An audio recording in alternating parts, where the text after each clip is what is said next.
Assalamualaikum warahmatullahi wabarakatuh. Untuk prakarya kelas 10 meneruskan dari materi minggu yang lalu mengenai tanaman pangan. Yang kedua itu adalah biji-bijian. Biji-bijian merupakan sumber energi yang baik bagi tubuh karena mengandung ragam nutrisi penting seperti protein, vitamin, mineral, dan lemak sehat. Biji-bijian menjadi makanan pangan tambahan. Tanaman biji-bijian yang sering kita konsumsi antara lain seperti kedelai, kacang tanah, dan kacang hijau.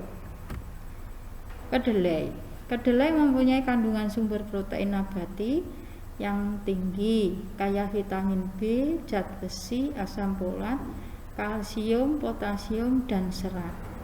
Tanaman kedelai memiliki sistem perakaran tunggang, batang berkambium, tumbuh merambat, daun tunggal, dan bentuk daun bertiga. Buah kedelai berbentuk polong dan bunga sempurna. Maksud dari bunga sempurna, bunga memiliki alat kelamin jantan dan betina. Kacang tanah.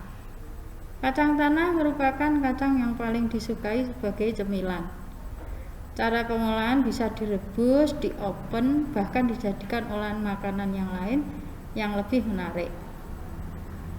Kacang tanah dikembangbiakkan dengan biji dan ditanam pada lahan kering atau bisa juga pada lahan yang usai ditanami padi dan dapat dipanen setelah 3 bulan ditanam.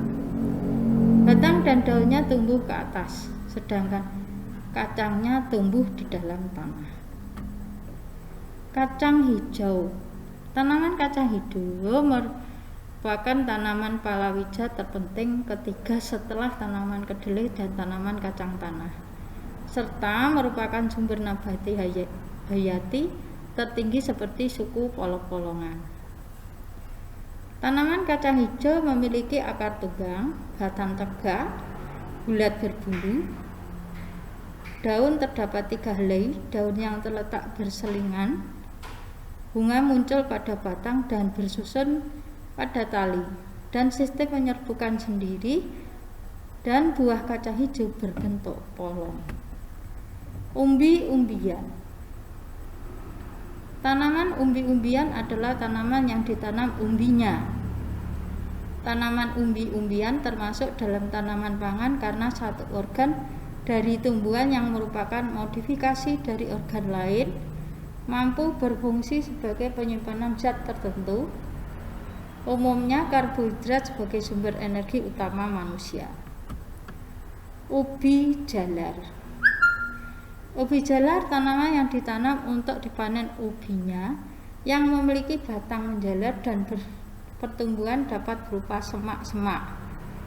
Terdapat jenis varietas budidaya ubi jalar oleh Departemen Pertanian antara lain Cilembu, Borobudur, Prambanan, Mendut, Kalasan, Ibaraki, Lampeneng, Sawu, Rambu, dan lain-lain. Talas. Tanaman talas atau keladi dimanfaatkan sebagai tanaman pokok dan makanan tambahan.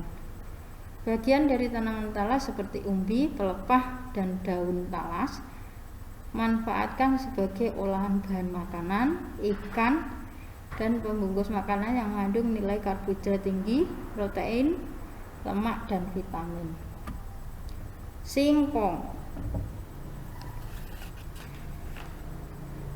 Singkong adalah merupakan jenis tanaman yang tumbuh baik di daerah tropis dan berasal dari Amerika. Singkong saat ini menempati urutan yang ketiga sebagai makanan pokok sumber karbohidrat tertinggi setelah padi dan jagung, yang mempunyai manfaat dan khasiat tanaman singkong sebagai kesehatan tubuh manusia. Kentang. Pemanfaatan tanaman kentang terletak pada bagian umbi dengan masa tanam 90 sampai 180 hari. Bisa dipanen tergantung dengan jenis varietas yang dipilih, antara lain karbohidrat tinggi, protein, asam amino esensial, sumber vitamin dan mineral yang dominan dimanfaatkan untuk industri makanan. Jenis tanaman lain. Selain dari ketiga jenis tanaman pangan yang telah disebutkan, yaitu tanaman serealia, biji-bijian, umbi-umbian, ada jenis tanaman lain ini. Ada jenis tanaman lainnya yaitu sagu yang diambil batangnya dan sukun yang merupakan buah.